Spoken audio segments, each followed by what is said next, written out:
Hey everybody, welcome to why? Whoa, who's this lady? Who's this lady over here?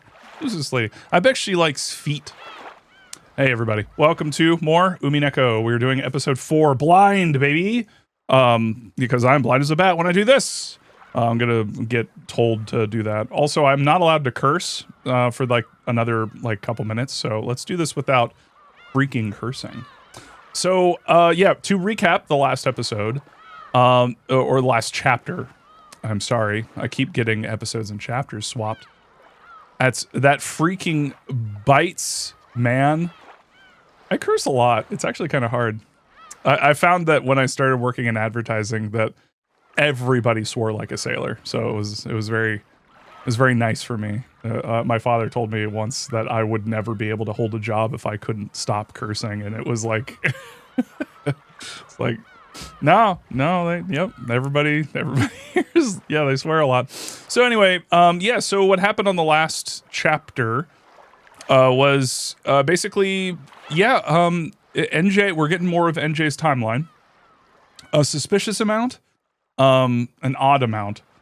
We're getting a lot of, okay, I'm allowed to fucking curse again. So yeah, we're allowed, we have gone into the timeline of NJ, and NJ has revealed to us a few things. One of them is that Maria's journal has let her sort of psychically connect or magically manifest Maria, like a magical version of Maria. And we are talking to her, and she's cool, and she's awesome. And also, Maria has been granted like witch status. Like she's dressed up like a witch, dude. Like she's a fucking witch, dude. Or yeah, potentially manifestation. Something weird is going on there, maybe. But yeah, Maria was talking to Beatrice and I'm trying to remember her name, Virgilia, and they were having a good old chat. And Maria revealed that Sakutaro has been imbued with like life force, and Beatrice is like, what the fuck? That's crazy. And so they, Beatrice and Virgilia acknowledged Sakutaro, who then became a child, who then became a little boy, a real life little boy. I'll show him off when we get in there. But yeah, we ended that chapter basically. I'm skipping past some childhood trauma. Also, Rosa continues to be the worst, letting Maria working all night and letting Maria basically fend for herself. And when Maria does all this stuff to make, Rosa like feel better about working late, what did she do? She went in for a hug, and then like a train ticket fell out of her pocket or her purse because Maria wanted to take her purse from her because she thought her mom would be so tired from working like 2 days straight or like the whole weekend or whatever. And it was a ticket to the hot springs. And so Maria didn't know, like she picked it up and was like, oh no, I dropped something. And immediately Rosa smacks her. And y'all, I'm tired. This game, I love Maria so much. You can't keep doing this to her.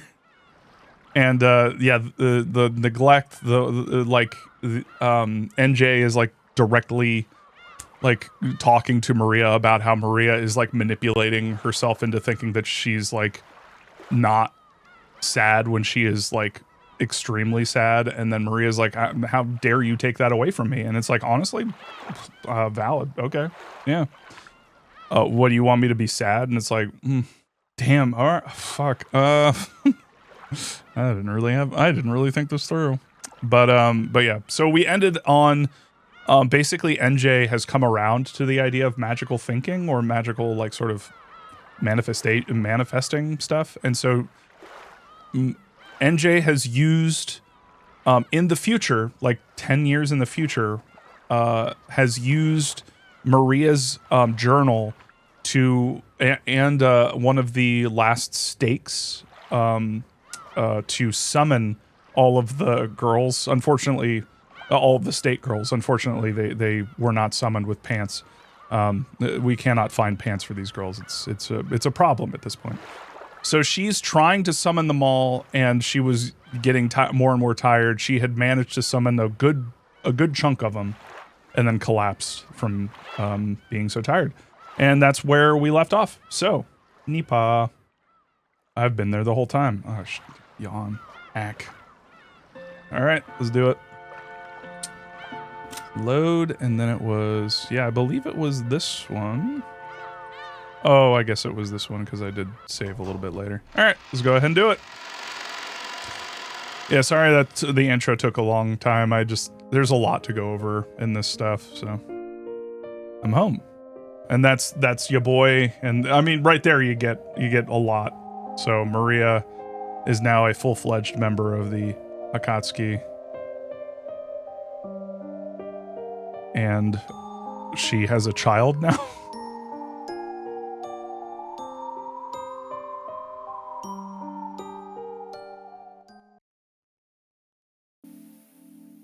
That's right.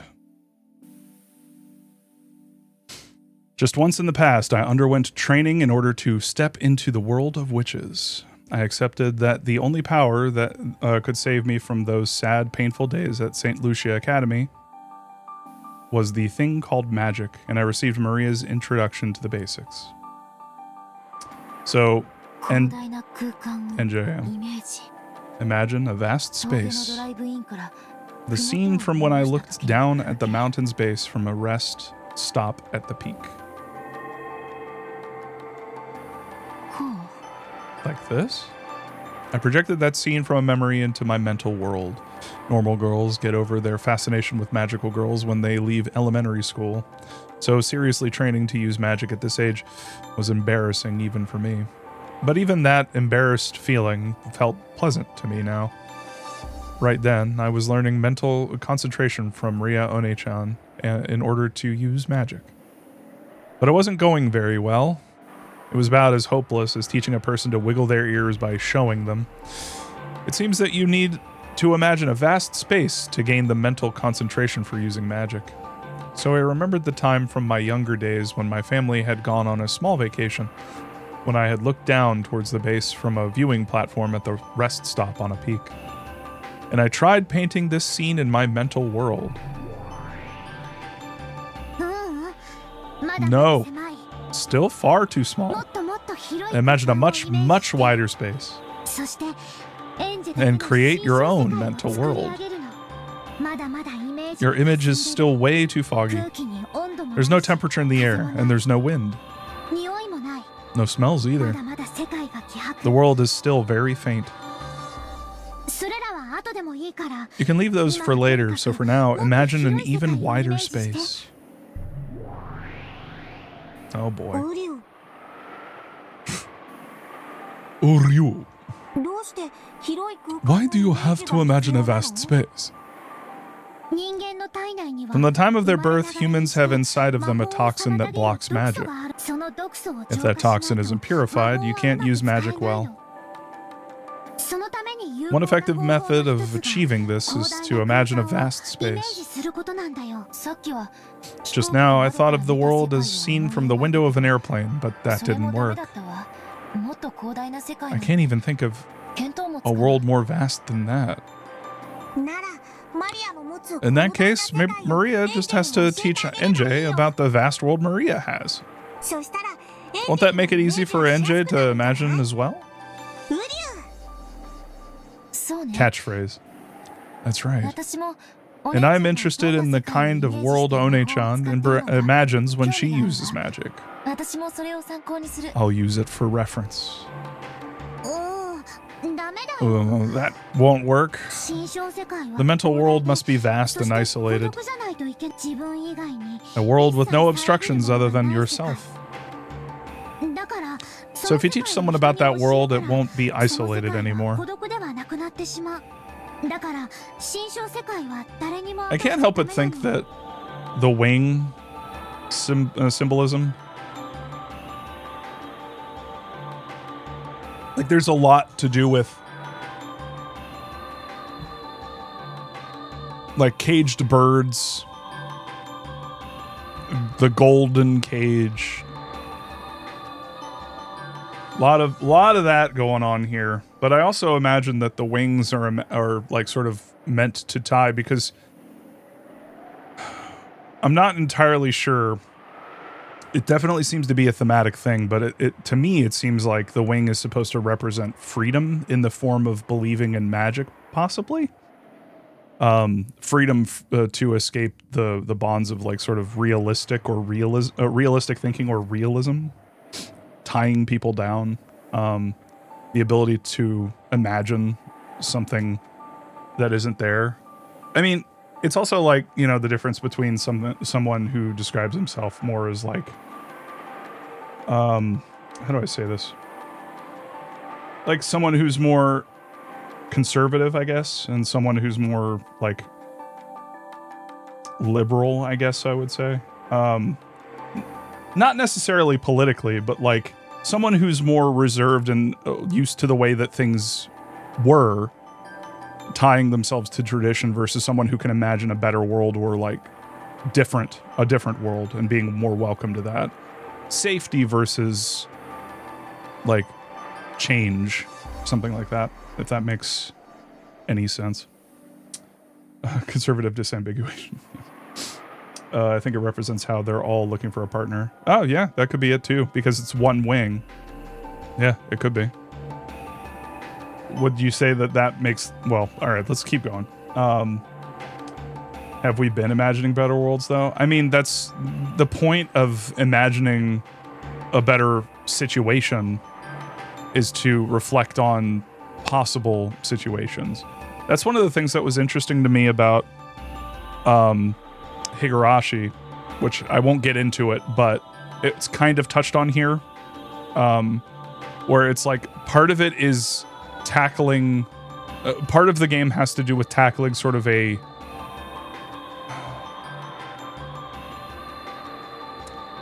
how do I say this? Tackling a more like tied down perspective, a more defeatist perspective, a perspective of this is just the way that things are, I can't do anything to change it, versus and a big chunk of that game has to do with challenging that perspective. This idea that like the world you see is all there is. And so I like this. It's also challenging from a like metaphor perspective. So I really appreciate Ryokishi like trying to tackle this when it's so like fraught, because you can see this sort of like magical thinking as a way of like, it's escapism. It's like what we're doing when we play a video game or watch movies. It's kind of running away from the world, but in doing so, in imagining like what I would liken that to is like playing Silent Hill 2. It's like, yes, it is escapism. Yes, you are not you're not tackling the world in front of you, but at the same time, by imagining a different world that is much worse, or in situations for people who are much worse off, and really are like the worst case scenarios, you can then reflect on how to change that, and what you would do in those situations, and like how acting in certain ways can affect other people, and instead of having to do it in the moment, you know? Am I rambling? I'm rambling. Am I making any fucking sense? Apparently people like it when I ramble, so I figured I'd just... I thought of saying something about the wing, so... That's why you mustn't reveal your mental world to anyone. And if you draw up a good mental world, you too must keep it as a secret, only for yourself. Or you. So stingy, Maria. Thank you, Sakatara. I guess there are no shortcuts in training. I don't know why I wanted to say shortcuts. I'll make an effort. It's okay. I've been given plenty of hints. Catchphrase. Do your best, NJ. Gambate. Until recently, I thought there was no way something like magic could save me. After all, magic doesn't exist in this world.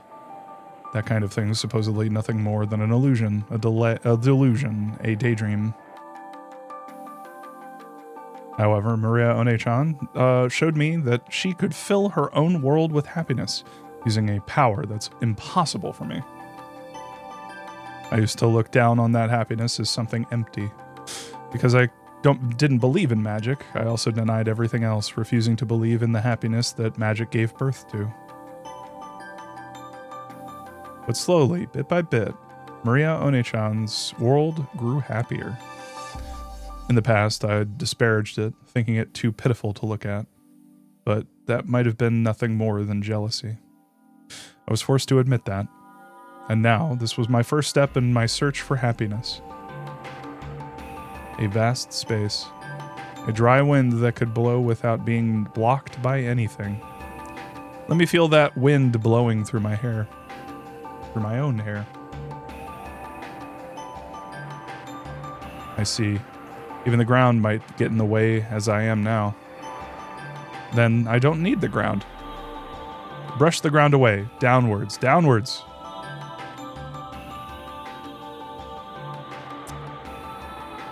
Uh-oh. In other words, it was as though I had floated up, leaving the ground far behind. After pushing the ground further and further downwards, the ground grew foggy and faint, and for the first time, it began to feel like the sky.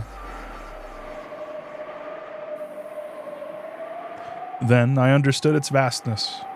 In that instant, I felt the vivid wind go right through even my body. In other words, blowing through me without any resistance.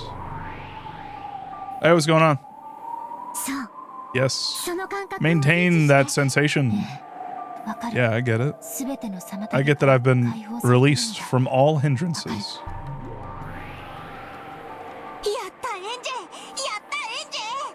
You did it, NJ. You did it.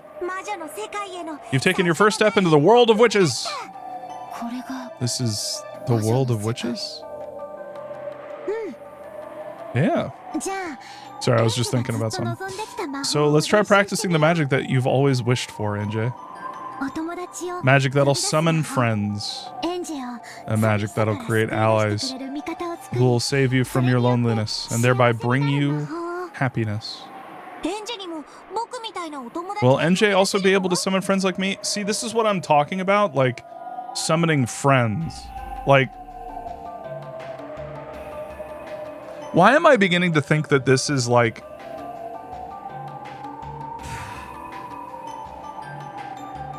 that this is the real story?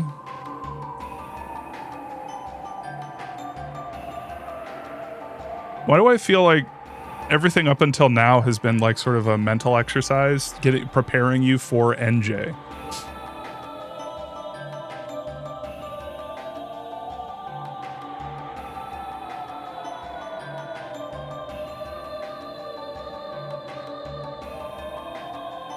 Because I was just thinking about it in terms of like magic. You know how like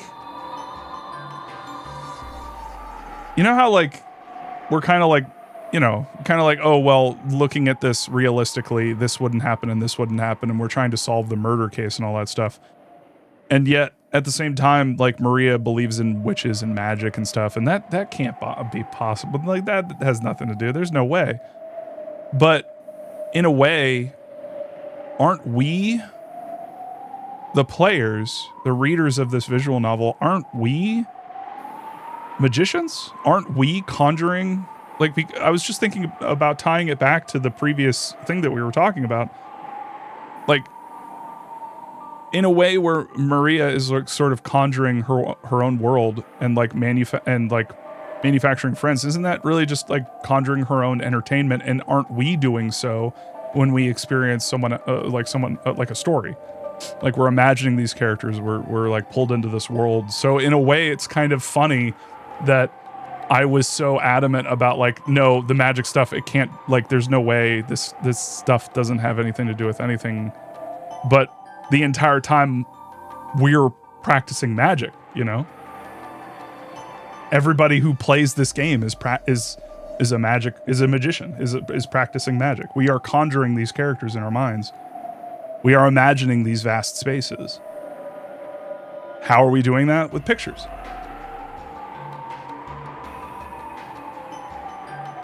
Rainy Day Jules, I would say the same thing to you that I said to everybody in the chat at the end of the first episode.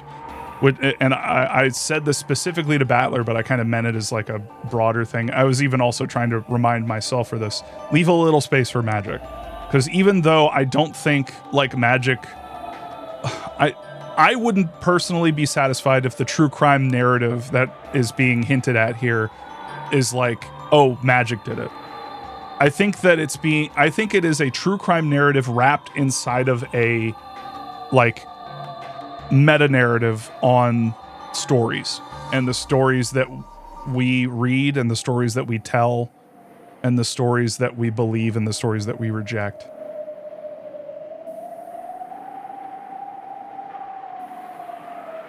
Perspectives. Worldviews. Anyway, sorry, I keep going off on tangents. Will NJ also be able to summon friends like me? Ugh, that's why I kept... I was stalling. Uryu. As she is now, it's still far too early for NJ to summon friends like Sakutaro from the Sea of Zero. To begin, let's start by practicing with friends that are easy to summon. What will we start with? Because you're a witch of a marriage sorcerer. Sorcere? Also, notice. Can you notice something? You know how NJ, sorry, I said Maria because Maria's on, she's right there. How can I not? Notice how this entire time she's like, NJ's been frowning and fucking pissed off and like not. Is this the first time we actually see her smile? Is this her first smile frame? And she's smiling when we're doing this magic stuff, the same thing that she was criticizing Maria for doing. And now she's having a good time. So. Mariage sorcier? Mariage sorcier. Because you're a witch of Mariage sorcier,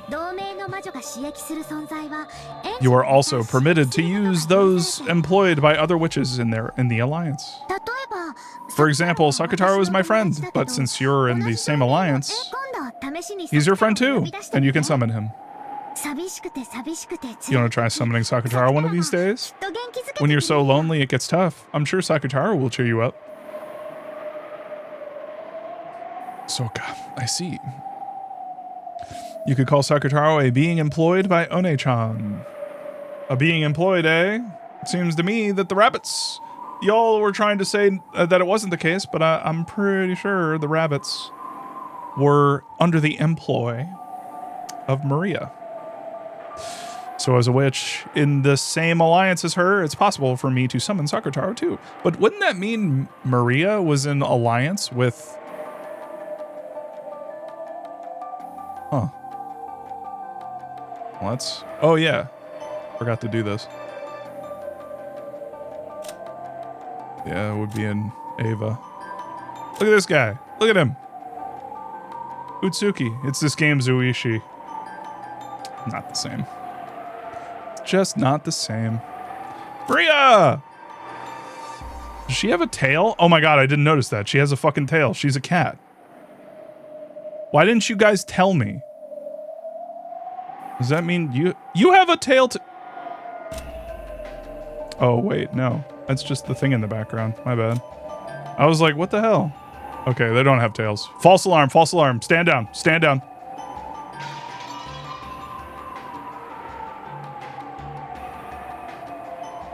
Hold on, where is it? Attention all teams, stand down. They are not cats. Stand down. Anyway. I see. You could call Sakutaro being employed. Yep, we already went through that. Get that mouse out of here. Tail canceled, it's true. I met Sakutaro's gaze. How pleasant it would be to have him just be there by my pillow. So he could talk to me a bit on lonely nights. She's happy, dog. She's happy. Look at how happy she is. I don't think I've ever seen her happy. She looks delighted. She is having a good time. She is happy, dog. Am I correct? This is like the first time I have seen her fucking smile. I mean, yeah, they're also way up in the air, so I don't necessarily entirely trust it either. Because remember what happened the last time someone went up in the air? If I call out, will you appear and talk to me? No! Catchphrase. I can't wait to be summoned by you, NJ. Looking happy, Sakutaro pressed his head against me like a cat, of course. Suddenly getting a cute younger brother felt a bit confusing, a bit embarrassing, and a bit nice. Unable to understand why I couldn't honestly accept this feeling, I felt tears welling up in my eyes. Aww. Right. I'll give it all I've got, One-chan. Then let's practice. Let's try summoning the furniture of Beatrice, a witch from the same alliance. Beatrice's furniture. Hearing Beatrice's name gave me a slightly strange feeling. When it came to the crime of Rokkenjima, the public kept going on in a frenzy about how it was a sacrifice ceremony performed by a witch. And that witch was Beatrice. So if the witch did commit that crime, that would make her the culprit who stole my family from me. However, Maria One-chan said that Beatrice was a good witch.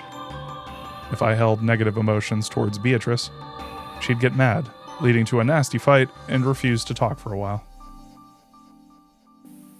At this moment, One-chan was my only close friend. Aww. So to avoid worsening her mood, I decided to think of Beatrice as nothing more than One-chan's magic teacher. Also, I believed that the crime was a conspiracy cooked up by Aunt Ava. I would definitely expose the truth about that someday. NJ? Obstructions are entering your body again. Sorry, I lost my concentration. One more time. NJ's me, dog. I'd expect no less from you, One-chan. You instantly noticed that I was being overcome with idle thoughts. After shaking my head just once, I reimagined the wind blowing through a vast space. Jan says, can't help but notice you're streaming an NJ chapter on the first day of Pride. Oh. Happy Pride, y'all. The Seven Sisters of Purgatory? That's a pretty creepy name. But they're very energetic and fun kids. We don't give them pants, though. They might become your new friends, NJ. First, I'll show you how to summon them. Watch. One-chan lifted both hands up to the level of her head and quietly unified her mind. The state I wasn't able to reach by meditating for a long period of time, she reached in the span of a few quick breaths. Then a pale light began to gather in both of her palms, and one by one, the gals began to show themselves. I don't know why I said gals instead of girls. What is wrong with me? Sup? 1, 2, 3 people, 4, 5, 6, 7 people. The way they were summoned one after another in a line was a masterpiece. Incredible. Just like the illustrations in One-chan's grimoire, the Seven Sisters of Purgatory, completely pantsless. The younger sisters were behind the eldest, Lucifer, who saluted One-chan. The Seven Sisters of Purgatory, right here. Lady Maria, it has been quite some time. Yeah. Long time no see. Is everyone well? We furniture are what we are because we are used. We are what we are because we are used. To us, being summoned after so long is truly an honor. Oh boy. Sakutaro, it's been so long. You look as cute as ever. Me first. Today he's so fluffy, squishy, and cute. Sakutaro's like, help me. Let me hug him too. Let me hug him too. Help. I can't breathe. I won't run away, so let go of me. Everyone. Ah! I'm being crushed. Hey, you all. Are you trying to break Lady Maria's furniture?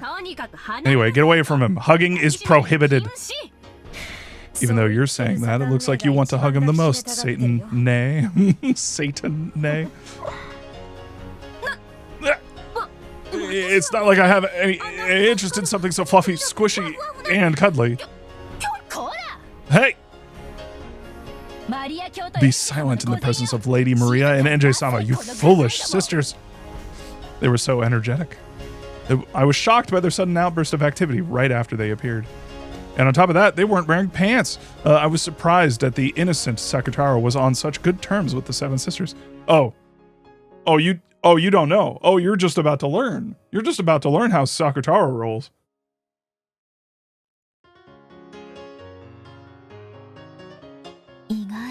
That's unexpected. To think that Sakutaro would be so loved by such shady people. All the sisters just turned to her and like, shady people?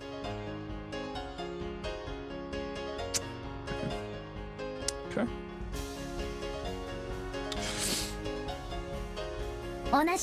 They're fellow members of the same alliance. There's nothing to be scared of. Right?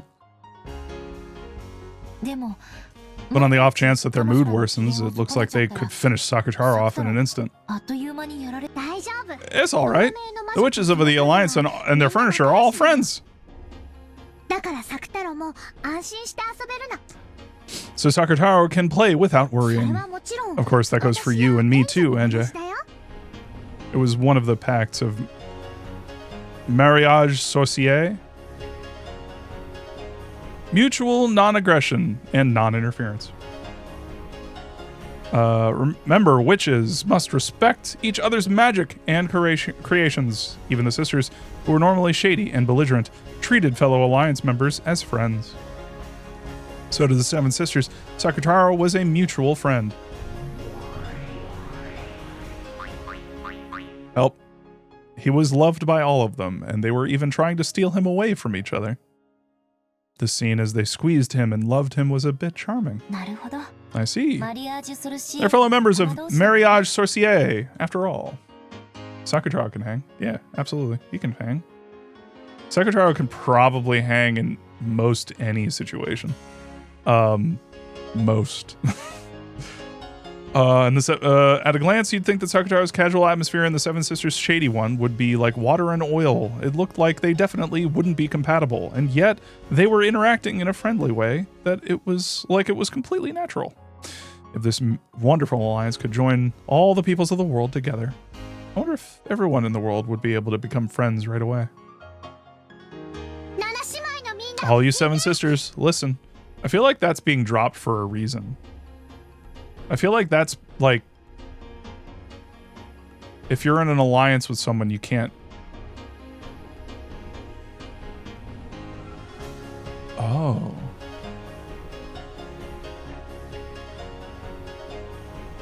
Can you command furniture to? Huh.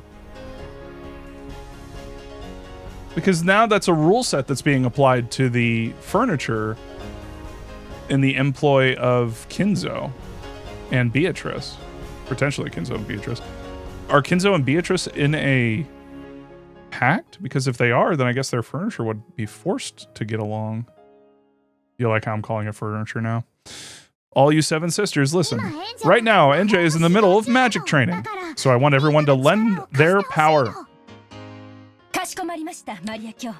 Certainly, Lady Maria. But, what specifically? The magical power materializing you will move from me to NJ. In that state, I want you to be by her side all the time. You just have to talk with her. My apologies, but I wonder if NJ-sama's magical power will be able to easily summon all seven of us around the clock? The oldest sister, Lucifer, gazed at my complexion as she advised this, speaking reservedly. In other words, she was saying that the burden might be heavy for me at this point in time. And that's the kind of training it is. NJ has more talent in magic than everyone imagines. It'll be pretty tough, but I think it's worth it for NJ to take this challenge as she is now. NJ, starting now, I'll move the magic power materializing them over to you. In other words, it will become as though you had summoned them. So what Maria One-chan was trying to say was something like this. To keep the Seven Sisters materialized, you are continuously burdened with a significant amount of magical power. Maybe you could say it was like training while wearing a weighted wristband. Yeah. Catchphrase, doing all of the Seven Sisters would be pretty...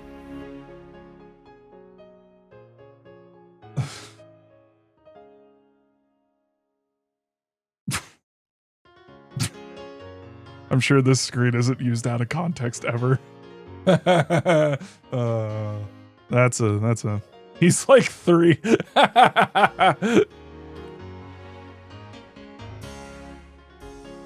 I'm not saying Sakutaro would. He's just saying it as a statement. And it's a true statement. Get your heads out of the gutter. I'm just talking about magical power. What are you thinking about? What do you watch in your free time?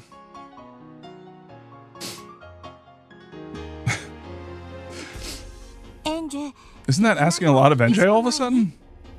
Thank you, Sakutaro. But this is training to become a witch. I want to see how far I can go. The 7 of them certainly do seem boisterous. But even if this is for training, having them with me will surely distract me from my loneliness, at least a little.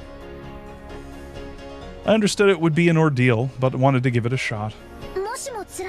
Don't overdo it if things get tough, okay? And everyone, if it looks tough for NJ, take it easy. Certainly. Get it, everyone? Yes, One-sama. Well then, NJ-sama. For now, we, the 7 Sisters of Purgatory, will become your furniture. Lady Maria, if you would. Yep. So, NJ, can we start? Sure. I'm a little nervous. This might be tough all of a sudden. If you feel like you're getting a headache, lower your magical power immediately. Okay. I'll move the source of magic power over to NJ. Should we be doing this? Maybe we should do this on the ground. Okay.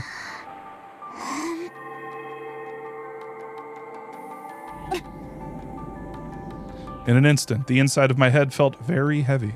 This is... yeah. It's tough.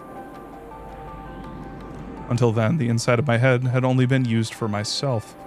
It was almost like it was being now used for 7 other people.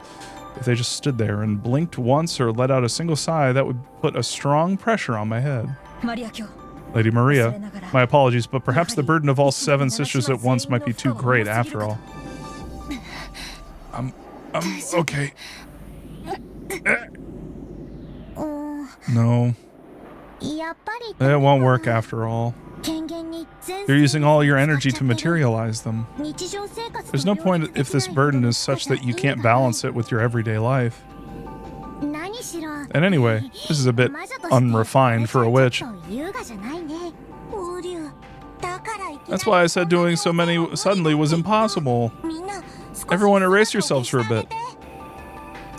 Right? It seems it'd be better to lower the number of people. Asumo, erase yourself. What? Why me? Me again? I'm opposed to youngest sister bullying. Disappear starting from the top every once in a while. Oh, I mean, I'd have to disappear second, right? No. Don't make a ruckus. Asmo and Levier. That kind of disturbance will become a burden to NJ-sama. The noise you're making is also a burden, stupid Satan. Oh!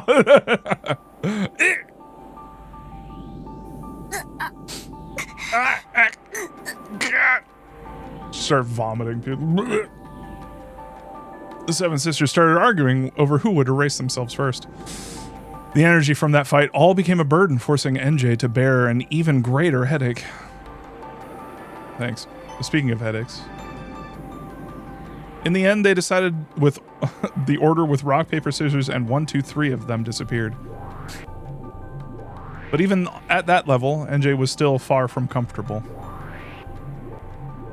In the end, six of them had erased themselves. I was finally able to calm my breathing. Once 6 of them had erased themselves. Okay. With my magical power, forget the 7 sisters. Just one person is my limit.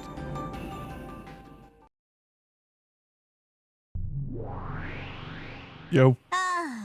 Sheesh. That's why it's not the 7 sisters, but just me, right? You're a bit unreliable, NJ-sama. Mammon, who had won all of the rock, paper, scissors matches and was permitted to remain until the end, grumbled. Mammon, you shouldn't say things like that. NJ is still just starting her training. Are you alright, NJ? Is your headache okay? Sakutaro stretched up his tiptoes, trying to pat NJ's head. Watching this, Maria scratched her head, acknowledging that this sudden training had been too difficult. Maybe that was a little too much. I'd be perfectly fine with this much, though. The more friends you have, the more fun it is. Now I'm even more aware of how incredible you are, One-chan. Apparently, when one reaches Maria One-chan's class, one can summon enough people to perform in an orchestra. For a witch apprentice, that's awe-inspiring. Are you okay? NJ-sama? I'm sorry. It looks like summoning you is the most I can do. Well, I guess I'm okay with that. After all, the 7 sisters, I get NJ-sama all to myself. What do you think, NJ-sama? If it's just me, will it be a burden for you? No, I think I'll be able to manage you alone somehow. Great! Then please train a lot more and cultivate your magic power a bunch. Then someday, for sure, please bring the 7 sisters together and let us serve you. Promise. After confirming that, for the time being, her own materialization wasn't causing any issues. Mammon immediately became cheery again and tried to make me promise to work harder. I see that definitely fits with her being greed. But maybe you could also call it having a positive attitude. Yes, I promise. I have to be able to do at least that much someday. Thank you, NJ-sama. Mammon of Greed will surely serve you until that day. Oh, interesting. So so in the last episode, NJ in the future, when she wasn't at school, which it seems like I don't know how. I guess I didn't really realize that this is like a flashback. I realized it a little while ago, but it's becoming more apparent now. This is telling the story of when Mammon, NJ first started summoning it, Mammon. And because in the last episode, she was trying to summon everybody, and she was talking about this promise that she had made. And like, I was confused because I was like, she didn't really promise at the beginning of that. Yeah, I can see why this one's a little hard to like kind of pace. So interesting. Yeah, there's a lot of time jumping. But this is interesting because there was something that was referenced in that interaction, and it was something that had to do with like potentially bullies at her school, if I remember correctly. So we might get a little bit of that. So yeah, that's cool because in the last episode she summoned Mammon, and Mammon just like popped out and she was saying how she hadn't done it in a long time, and so she did, and then Mammon immediately was like, "Oh yeah, summon all the sisters." Because the sisters hadn't been summoned in like 10 years. So yeah. My headache finally abated. I didn't realize that when Mammon first came out, they talked about like summoning everybody because I think there was a promise, and I was like, I guess I didn't really catch the promise, but this is the promise. She's making the promise now. Because even NJ was like, I didn't really, explicitly say it, but then she was like, yeah, I guess I did. And so this is it, I guess. My headache finally abated, and I relaxed both hands, which had been clutching at my head. Then Mammon stuck out her hand, helping me stand back up in the air. Maria, NJ, it's about that time. If we don't return to the room, you'll be scolded.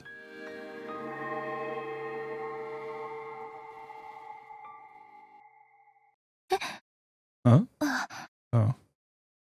I hadn't expected Sakutaro to talk about the time. I was brought back into reality. As though the light had disappeared, the vast world sunk into the darkness, and I was in a tiny, tiny bathroom stall sitting on a toilet. One-chan's grimoire was open on my lap. I looked at the clock. It was almost 20 o'clock. Time for lights out. If I show up late for roll call, I'll be able to... it's like 8. Not only will the things get pretty annoying, but I'll cause trouble for my roommates and floor mates. I don't know why the military time threw me off so fucking hard there. I was like, I need to talk, but I should do math in order to figure out what that is in normal time. But I need to say these things. But what if math, though? I couldn't care less about causing them trouble, but I don't want them messing with me later. Sigh. My free time by myself is already over for today. I'll sleep, wake up, tomorrow will begin, and another long, long gray-colored day will repeat again. I closed the grimoire and rose from the toilet seat. At that time, One-chan appeared again and spoke.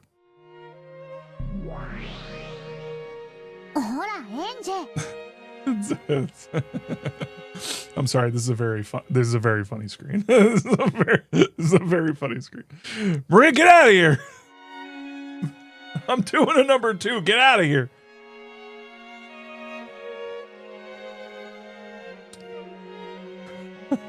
Maria's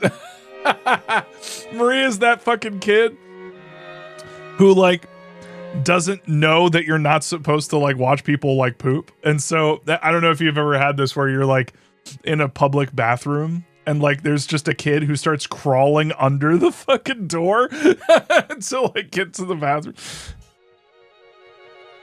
Can I get art of that? Can I get art of you on the toilet looking down as Maria is on the ground climbing under the fucking door? That's a very funny visual. I like that a lot. Hey, NJ. You're forgetting your training. This is... yeah, her crawling under the door and saying, hey, NJ, you're forgetting your training. Take Mammon with you. I'd forgotten.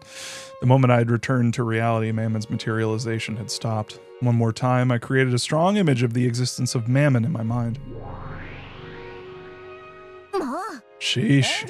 You're so mean, NJ-sama. Why'd you erase me so suddenly? At this rate, you won't be able to call all the 7 sisters easily. I'm sorry. I got careless. It's been incredibly long since I've materialized in the human world, so I'm so interested in absolutely everything. I'm getting a bit excited. Where is this? The St. Lucia Academy dormitory. This is a stall in the shared bathroom. Each room has its own bathroom, so no one comes here. It's quiet and perfect for reading books. So in the storm, do you have to hide in a toilet stall even to read a book? Do they burn books or something? I have a 2-person room, so my roommate is always there. Our relationship is gloomy, and it feels like I'm always getting ignored. The atmosphere is bad, so I really can't relax there. And as long as I'm not there, she can do what she likes. Call her friends over and chat away. It's more convenient for them if I don't return until just before lights out. There's also a library, but there's a group that uses it as a meeting place, and they're always talking behind my back. So I don't like to go there.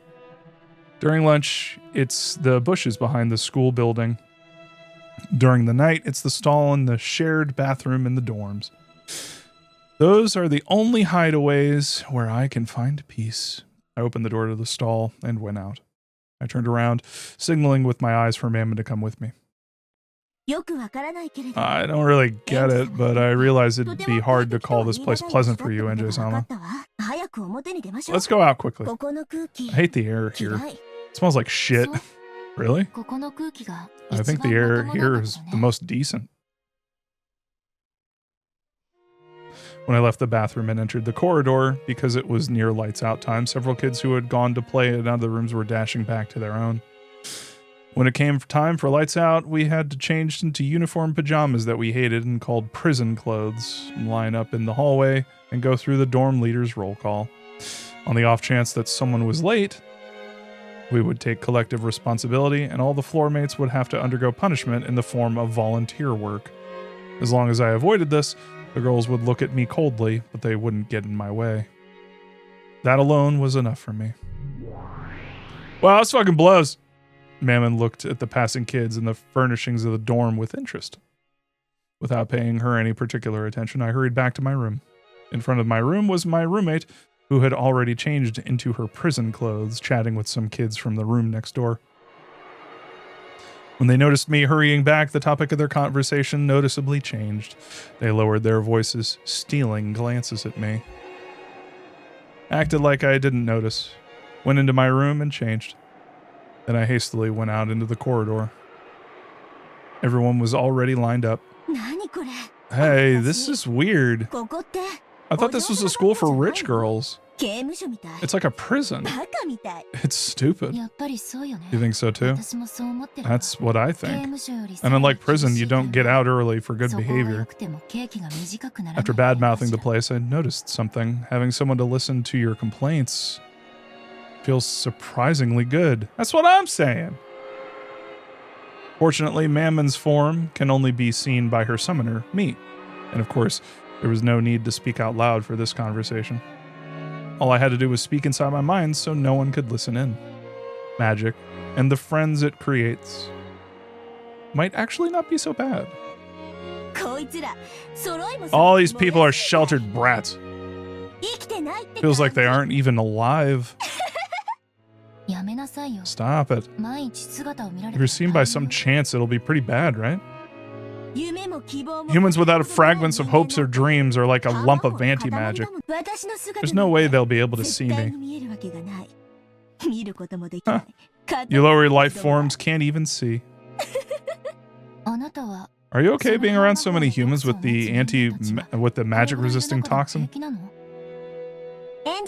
I'm fine as long as you continue to make me materialize, NJ-sama. Although, since you'll probably have to keep concentrating to materialize me, there's a chance you'll neglect your daily life. Look, that girl you're sharing a room with is calling you, right? Huh?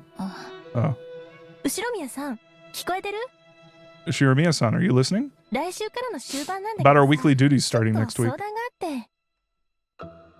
She's probably trying to push a few more chores onto me. My roommate, who never even looked at me in the eye normally, was smiling at me unpleasantly. But it'll be easier to have the weekly duty pushed onto me alone rather than doing it together with her. It's a small price to pay to have her continue to ignore me nonstop.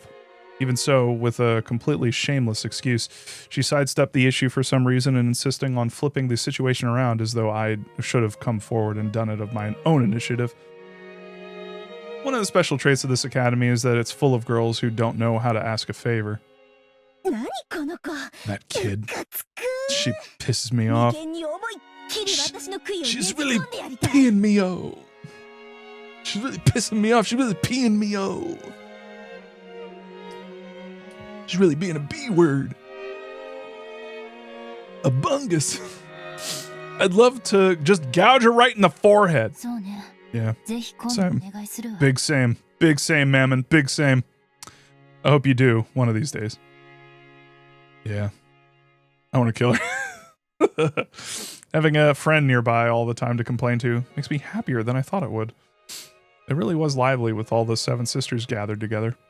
I'm sure just watching them mess around will be a lot of fun. I want to gain enough magical power to summon all of the 7 sisters at once, and soon. So I'll train much, much more, and finally summon the thing I really want to find. Hmm? What is it you really want to summon, NJ-sama? Mama noticed my conversation with myself inside my head and asked about it blankly. I hesitated to talk about it, but then figured that there was no reason to hide it and told her. My family. Dad. Mom. Oni-chan. So you mean the souls of the dead? Calling a resident of another world is summoning, but calling back the souls of the dead is called resurrection, and they're completely different. Resurrection is supposed to be a very high-level magic. I know. So much so that even Maria One-chan can't do it at all. But that's the thing I want to find with magic the most. I've been warned that it's very difficult, high-level magic. So great that, in the worst case, I might not necessarily reach the point after training my whole life. Furthermore, I have no vessel. A vessel is vital for making magic succeed, whether it's summoning or resurrection. Because I don't have that, a magic that would already have been difficult is now hopeless. That's right. I have nothing to remember Dad or Mom by. However, by an extraordinary coincidence, I do have something to remember just Oni-chan by. And that's this. That hair accessory with the pink jewel? What the hell? I hate to say it, but it looks a little cheap for you, NJ-sama. Long ago, without telling Dad, I went to Mom to meet Oni-chan, and we went to play at an amusement park. This is a prize from the crane game there. Oh, with the memory, like the Battler doesn't even realize. That kind of hits, man. That kind of hits. I know it's cheap. I realize that it doesn't match my style, and I get that it's too childish. But this hair accessory is the only thing that makes me feel as though Battler Oni-chan is by my side. Oh, man. UFOs game. The glass case had been filled with plastic capsules packed with fun-looking things. It seemed that each capsule had some cute accessory in it. The game was to grab those with the crane, but I was young and it was too hard for me. I tried it several times, but I didn't get close. Mom said that whatever was inside was probably cheap anyway, and we didn't even know what we'd get, so there was no point in getting all upset over it. But whether it was something cheap or not wasn't the problem. The process of grabbing happiness with my own hands felt really important and sacred to me. So I wanted the cheap thing inside more than anything. And then Battler, oh my god, she's just a little baby. Battler Oni-chan came over after finishing a game of shooting soldiers with a gun. And tried to do it for me. And then he didn't do it. With his arms that were longer than mine, Oni-chan grasped the happiness that I couldn't reach. Oni-chan really was coordinated. It seems he often played with his friends at the arcades. After only 1 or 2 attempts, he grasped the thing on the other sides of the glass with the crane that I hadn't been able to touch, and threw it into the exit chute. Oh my god, she's just a little baby. When Oni-chan tossed me that capsule, I remember that he looked very, very reliable. For several days, I felt like opening the capsule would be a waste. Then one day, I finally opened it up, and what revealed itself inside was this pink jeweled hair accessory. Since that day, it's been a symbol for Oni-chan. Since I was young, I felt that having all 4 of us gathered, including Battler and Oni-chan, was a precondition for a happy family. I'm getting a little verklempt.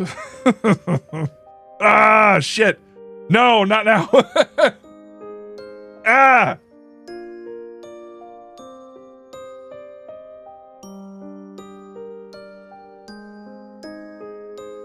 I gotta chug something.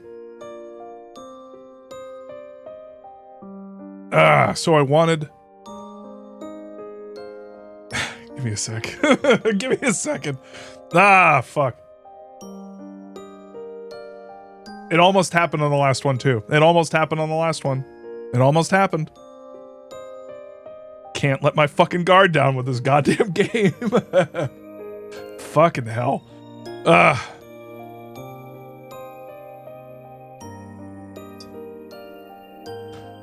Whew. So I wanted Oni-chan and Dad to make up quickly. In my own way, I treated this hair accessory as a charm for bringing my whole family together. So I always used to wear it. I wanted to feel my reliable, fun, and wonderful Oni-chan by my side all the time, and let him live in our house. But my memories of Oni-chan are very distant. I can't do it as easily as Maria Oni-chan created Sakutaro from a lion's stuffed animal. One day I'll surely possess the high-level magic to revive the souls of the dead. And the only key, the only vessel that can make that successful is this. Oh. Yeah, I was like, how does Battler not recognize the thing that he gave her? And it's like, well, she didn't open immediately. She like waited a few days and then opened it, and he doesn't know, you know? Or maybe he does, I don't know. I assume he doesn't, but we'll see. I see. Can I have them? Because I'm greed. I did feel an incredible magic power from that hair accessory, so that's what that was. Magical power? There's magical power in this thing Oni-chan gave me? Maybe I should say that it resides in you, NJ-sama. Your strong desire to call your brother gives you magical power. Resurrection certainly is a high-level magic, but there can be no mistake that you're steadily and unconsciously climbing the stairs towards it. I'm glad. It's nice to hear someone other than myself acknowledge that. Your own effort isn't something that you can observe by yourself. In that sense, even though these words came from a shady demon girl who controls one of the 7 deadly sins, they made me very happy. Aww.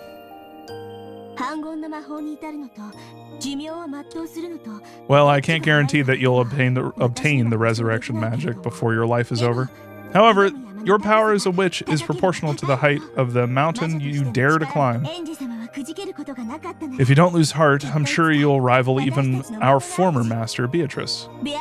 As a great witch someday, I wonder if I can. I wonder if I can become a great witch and revive Oni-chan. No, my family.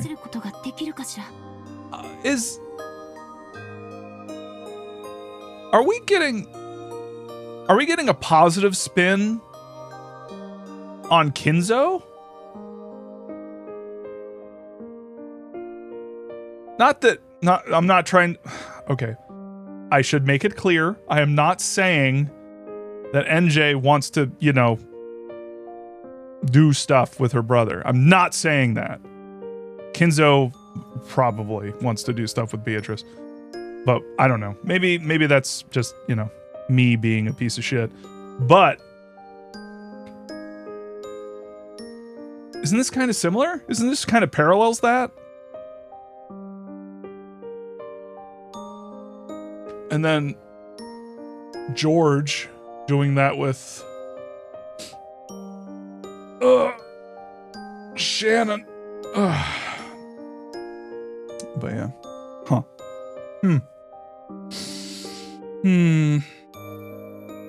I would never compare NJ with Kinzo. Well, I'm just talking in terms of like them wanting to resurrect someone they care a lot about. That's it.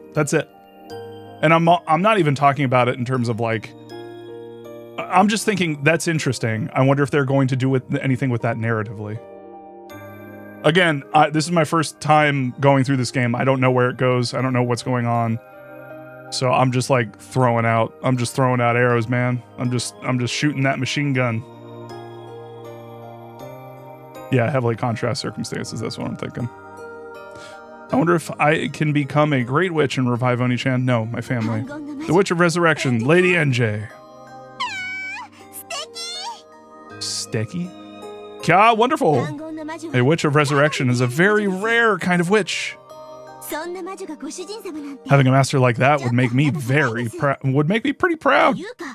Actually, I'd love for that to happen. Because furniture's worth is also proportional to the class of its master, and I'm greed, remember?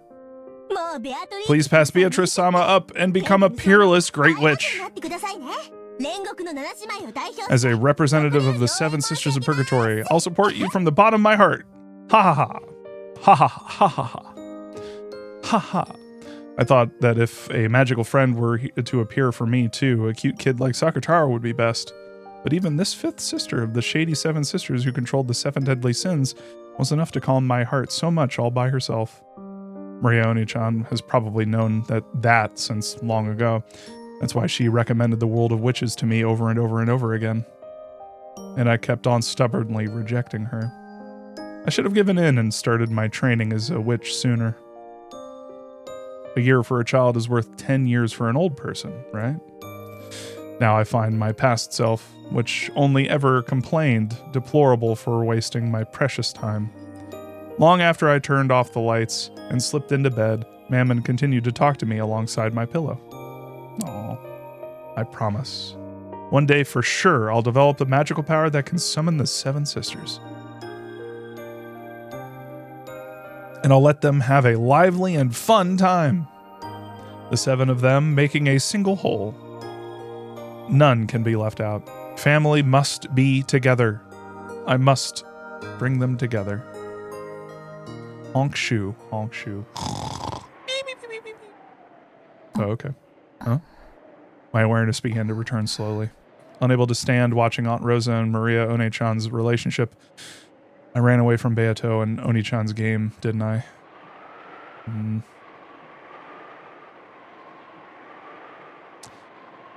I've got to go back. We've got to go back.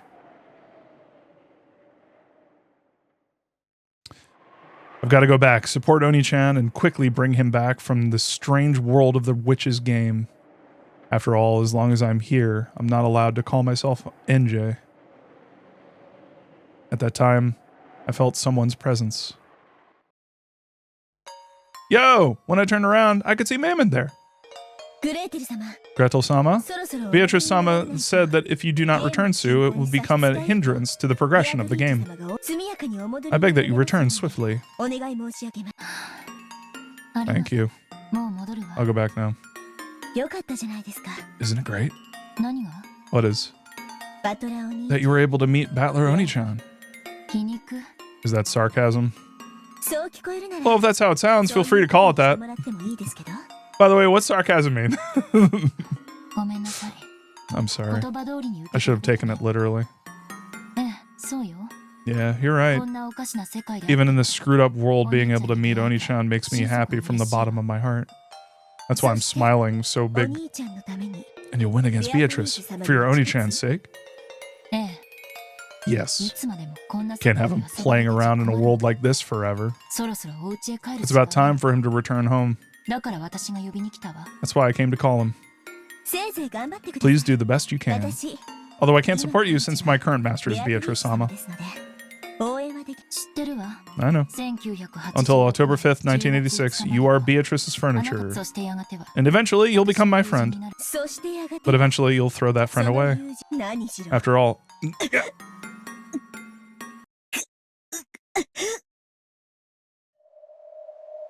Mammon moaned as if she'd bit her tongue, staggering as she clutched her chest.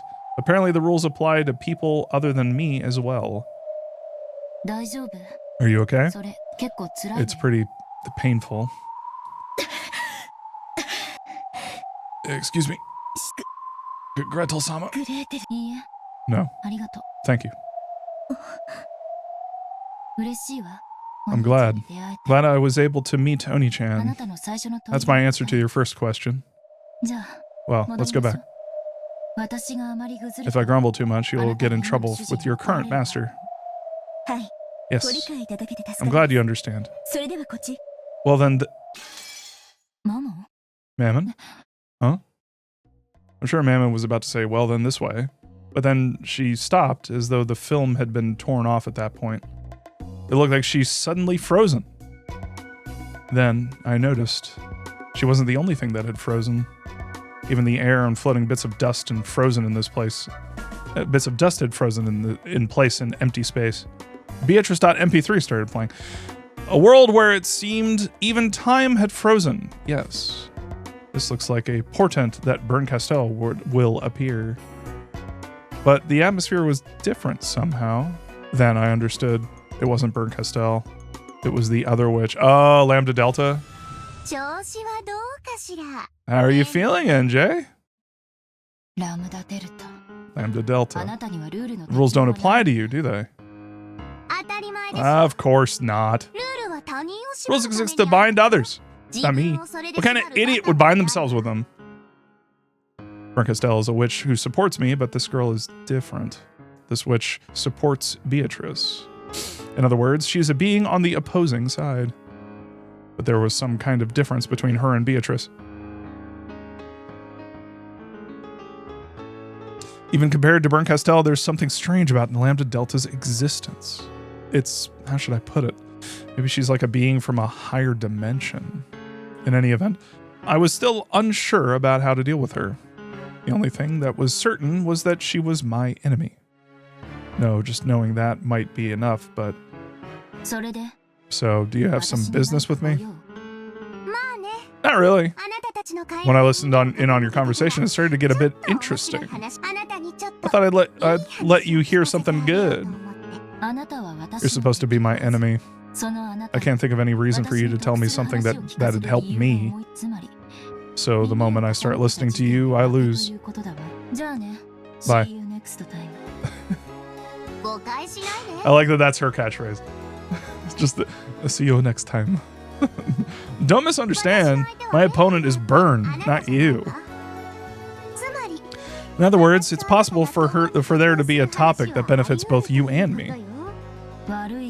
Sorry, but I don't feel like listening. Although I said that, I probably won't be released from this frozen time until Lambda Delta is satisfied. That itself might be proof that she's in a higher dimension than me. I haven't been given the option of not listening to her. All I can do is try to not be shaken by anything she says and strengthen my mental guard. She'll probably try to make me believe something disadvantageous to me, threatening me. That face. There's no need to square off like that.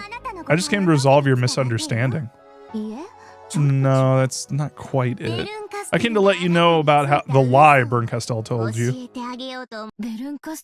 Castell lied. Oh yeah, you can't change this world. You can't get your brother back. Didn't Burn make it sound like your big brother would come back if you defeated Beato? Who knows? I don't feel like talking with you. My brother coming home. I hadn't been promised anything like that dreamlike. Getting just one person back, if I was lucky, had been a promise without very high hopes. But that's enough for me. After being promised an eternity of isolation, having a faint but still non-zero chance was like a shining beacon. In a way, that promise of Burn's wasn't a lie. If Burn promised, then I'm sure that if you defeated Beato, Battler and your parents will be released and will come back to you. Then there's no problem. Honky day? Honky day? Seriously? That kid is surprisingly cruel. To think she'd deceive you even though she knows. How are you saying I was deceived? Damn. I'm letting her take the initiative. But I won't be released until I lend an ear to her. So it's something I'll have to hear anyway. Even though I realized I was falling into a trap, I urged her forwards. What year is it now?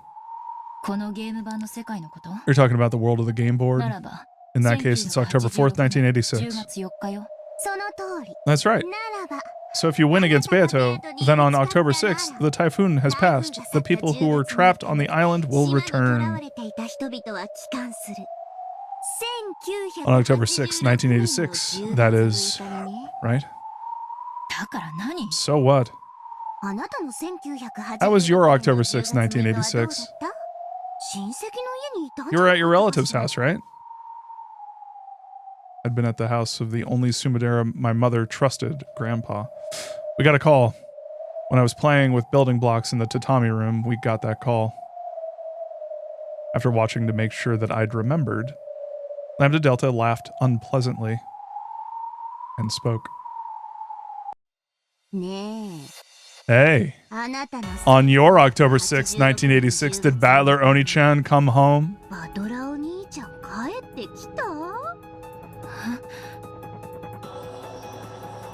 Even though I didn't understand what she was saying, I noticed the unpleasant sweat seeping out all over my face.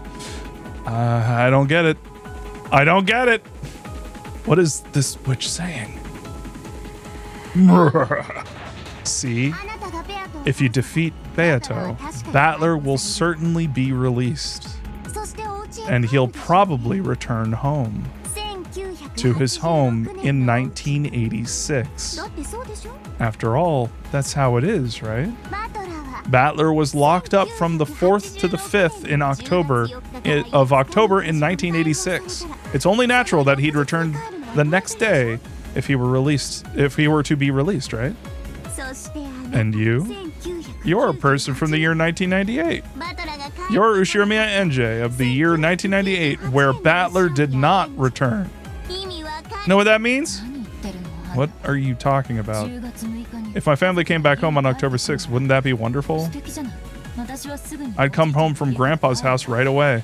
And I guess this is where greed comes in. I was wondering how they were going to make greed manifest in NJ.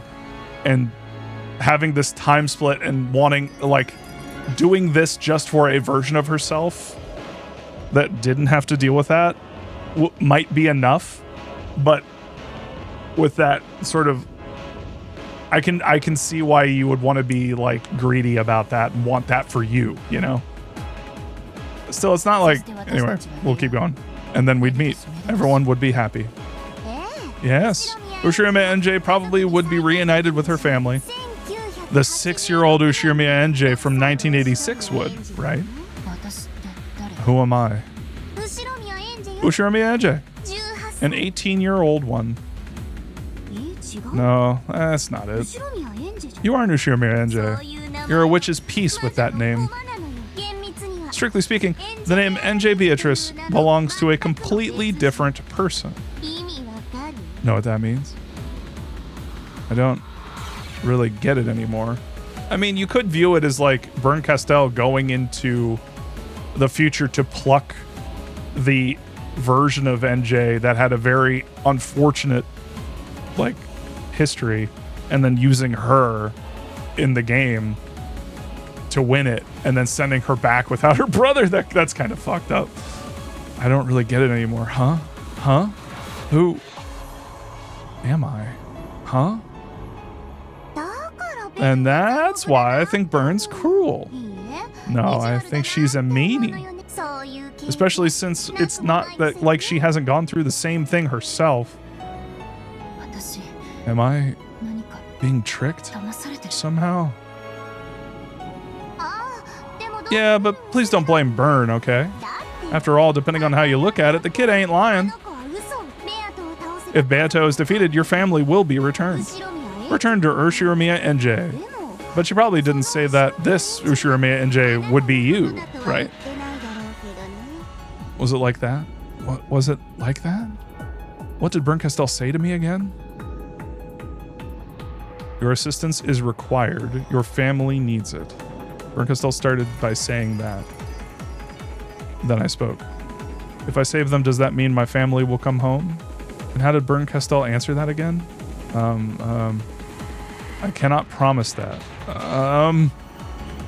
She did make me a promise. In exchange for accepting this fight. Yes, this is what she said.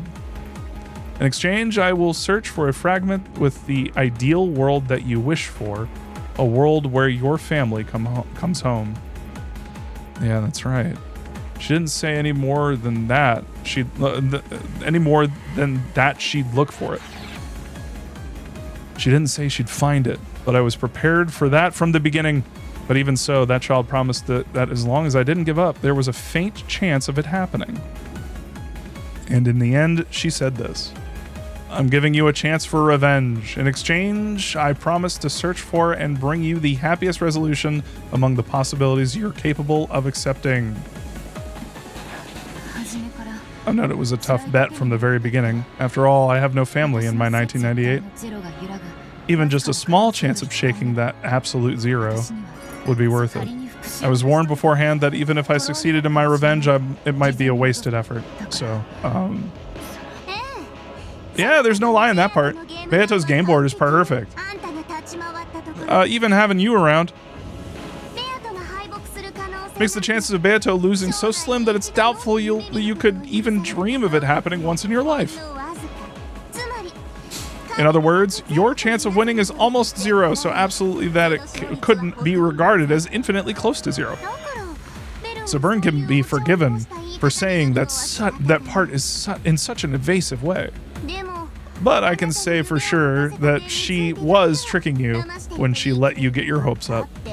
After all, even if you could overcome astronomical odds and win, the person your family will come back to isn't you. It's the 6-year-old NJ that exists in this 1986, the true Ushinomiya NJ, not you. Byrne will still probably go around the billions of fragments searching for the best world for you. But didn't she tell you that she planned on bringing it to you as a present, but wasn't able to find it? She did.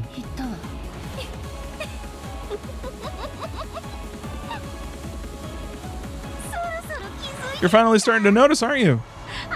No reward has been prepared for you in this battle. No, to the contrary. When smashed, Beato's game board will disappear. Then you, as a piece, will disappear. The sort of goal you'd be capable of accepting is completely... No. I'll proclaim it upon my name. Upon the name of the Witch of Certainty, Lambda Delta. I proclaim that it certainly doesn't exist. That can't be. That's what Byrne lied about. Or should I call it speaking in riddles? She made you misunderstand and think you could be saved. I came to clear that up. I came to clear that up. Why does Lambda Delta feel like she's a girl she came from the good old mountains? She came from the mountain. Came right down from the mountaintop. Came down here in a big old pickup truck. Hey y'all, I'm Lambda Delta. What's going on over here?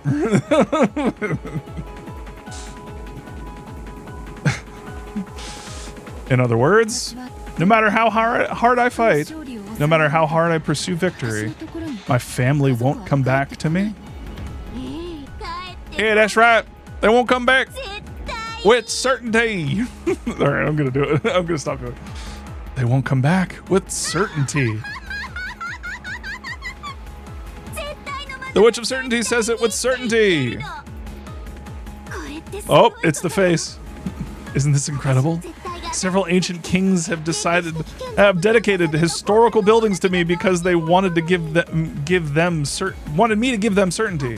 And here I am graciously giving it to you as a present. Isn't this really incredible, cute, and marvelous? But I have a single good proposition for you. Damn. I'm getting completely overwhelmed. I knew I shouldn't have listened, and now I'm starting to be overwhelmed by this witch, Lambda Delta. My opponent is Byrne, not you. Didn't I just say it's possible for the two of us to talk about something that benefits us both? I've said that from the beginning. So listen to me. You have no choice. Okay. I'll listen.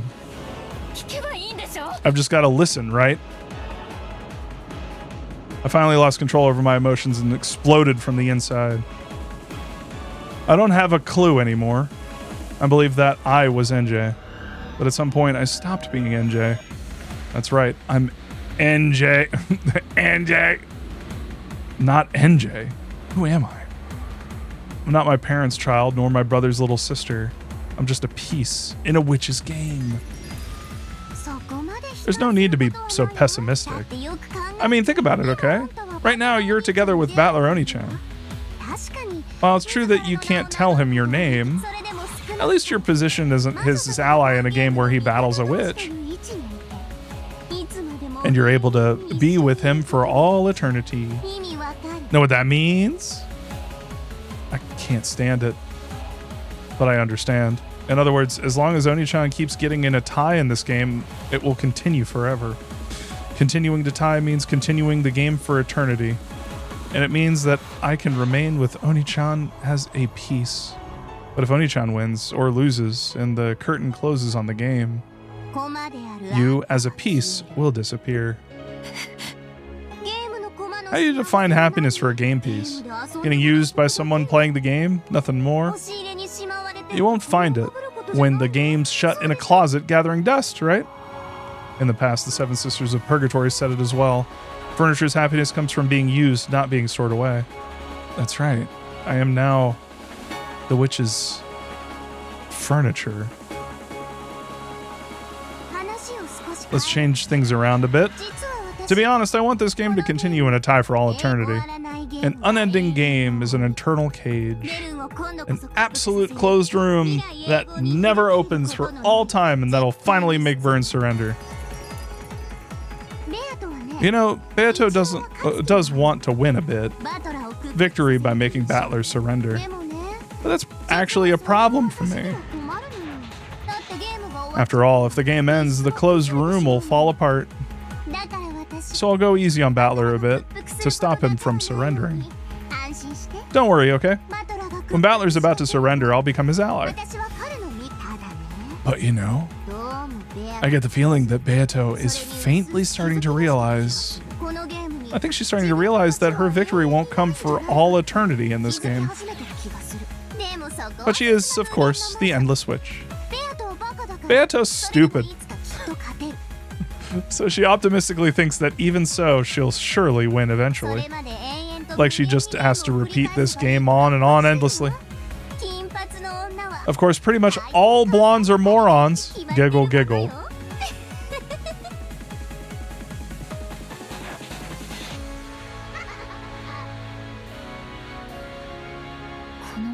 In this game of witches, there will never be a victory or a loss.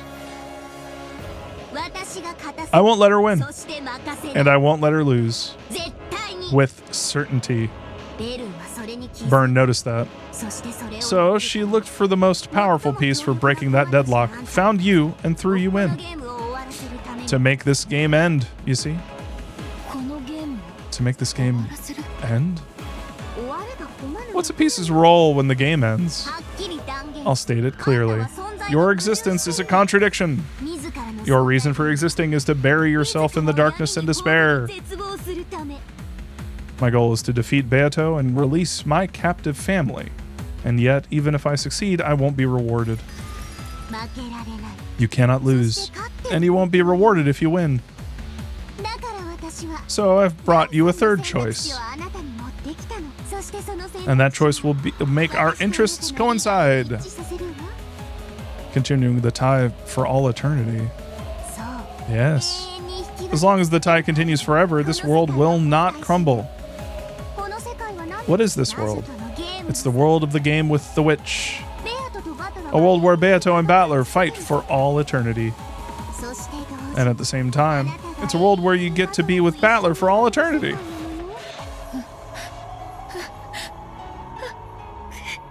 Aww. My head was spinning. That confusion became a hot liquid and I felt it pouring from my eyes. It was so hot that it felt like it had burned my face. Right? NJ Beatrice? NJ Beatrice? Since Bern Castell's goal is to end the game and end the world where you and Battler can interact, why should you be her ally? That kid tricked you, you see.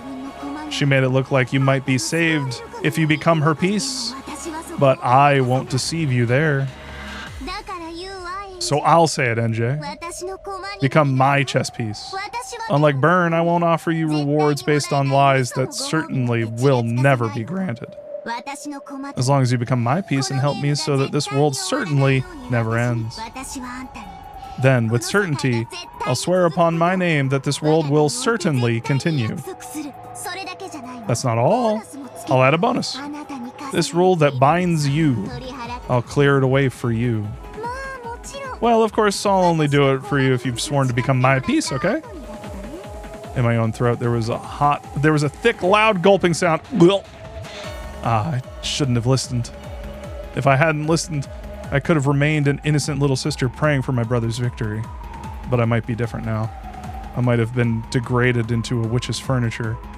One that cares about nothing but being by Oni-chan's side. I'm not telling you to betray your brother, okay? If it looks like Battler's gonna lose, you can save him with all you've got. On the other hand, when Battler closes in on Beato too much, I want you to hold back a little. That's all I'm asking, right? Don't worry, there's no need to actually betray Battler. Battler can't win against Beato alone.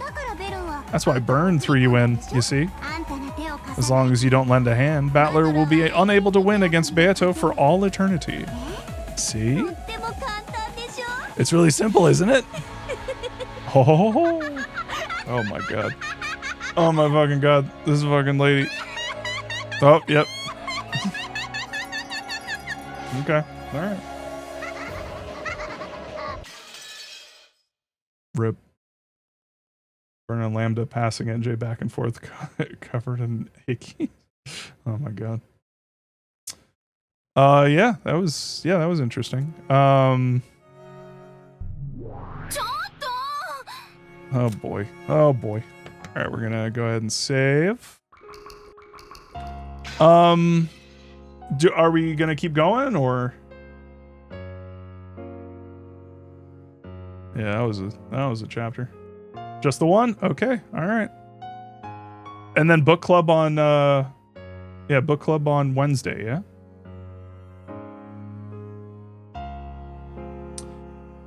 So alright, yeah, so thoughts on that chapter. Huh. Yeah. How the turns have tabled. Yeah, it's tough because like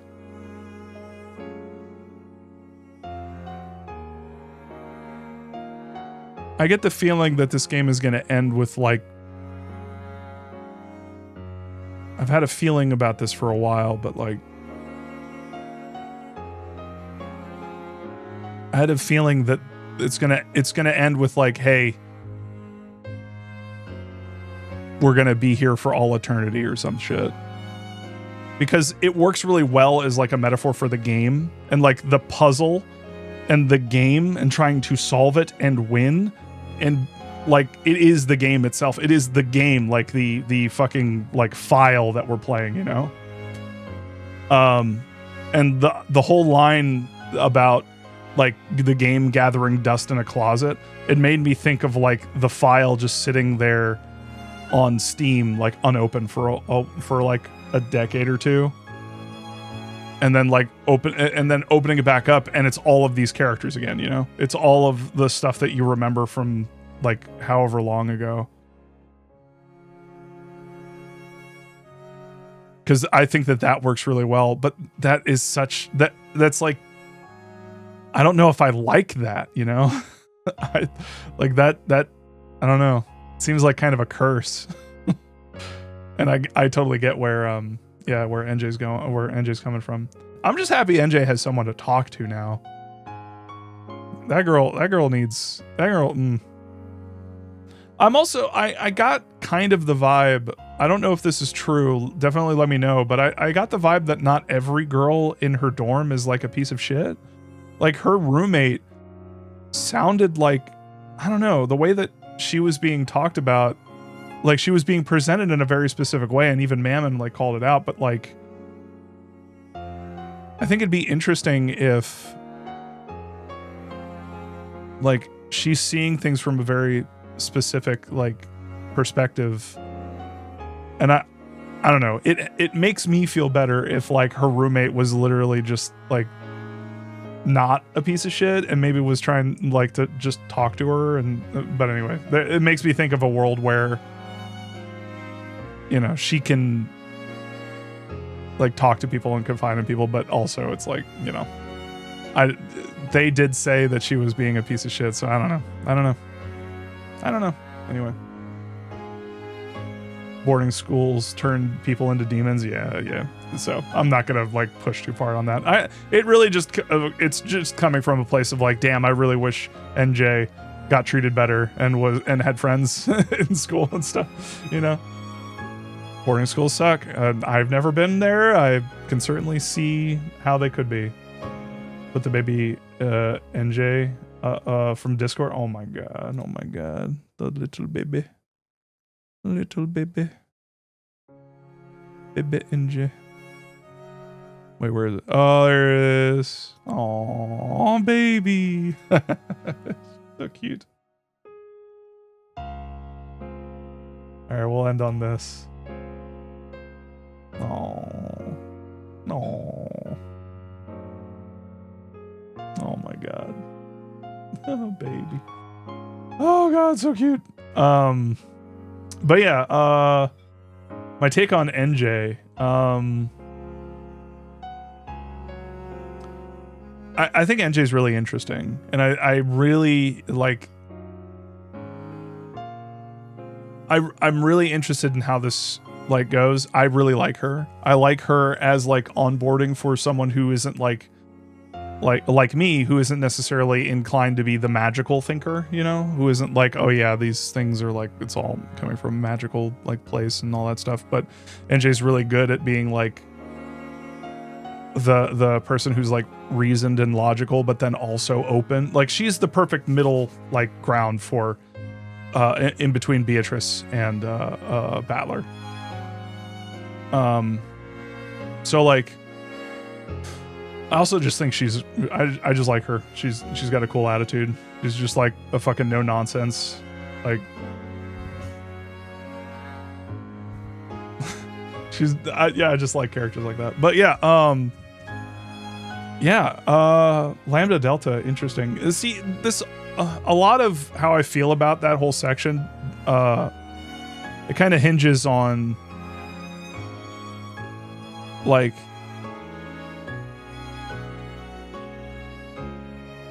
how we view, or how the game views like multiple dimensions and time travel, I guess.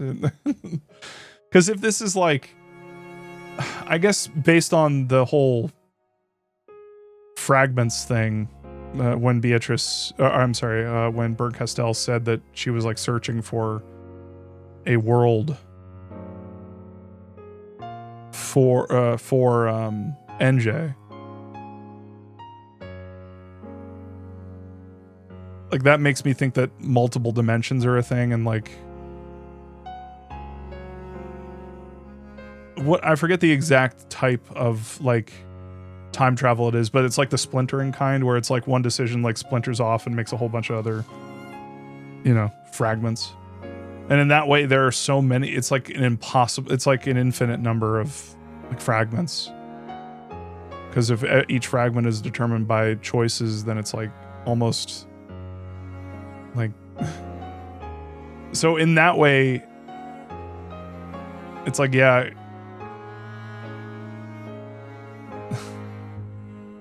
we're working toward one, but one like timeline, but it, you know, it's one out of like infinity timelines. So it's a VN. Of course, there's time travel. I'm not as versed in VN. I haven't really. I played a few of them with time travel. I don't think. Did they? I don't know. I need to think about that longer. But yeah. No. It's interesting. For me, it would be more interesting if it was the single timeline thing. But you know, once time travel gets in, it gets all like kind of fucky wucky, and I'm just along for the ride. So yeah, unless they do something with the idea of time travel, because I have a sneaking suspicion there isn't time travel. I have a sneaking suspicion that this is NJ sort of reflecting on the mystery of Rokenjima along with everybody else, but she's got more information, and so she's like using that sort of magical thinking to like conjure them and basically battle with herself, and have think of it like she's resurrecting them. She is the witch of resurrection, and she's resurrected all of these people to like basically try and figure out what the hell happened, so that she could at least get some closure. But I don't know. I guess we'll see.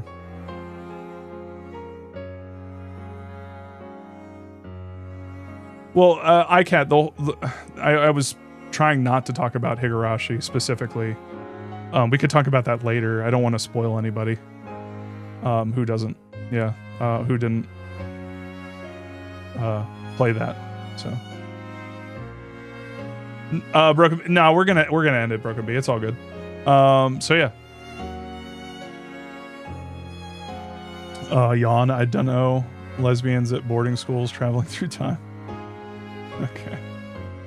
But that doesn't seem like a viable VN premise, literal or otherwise.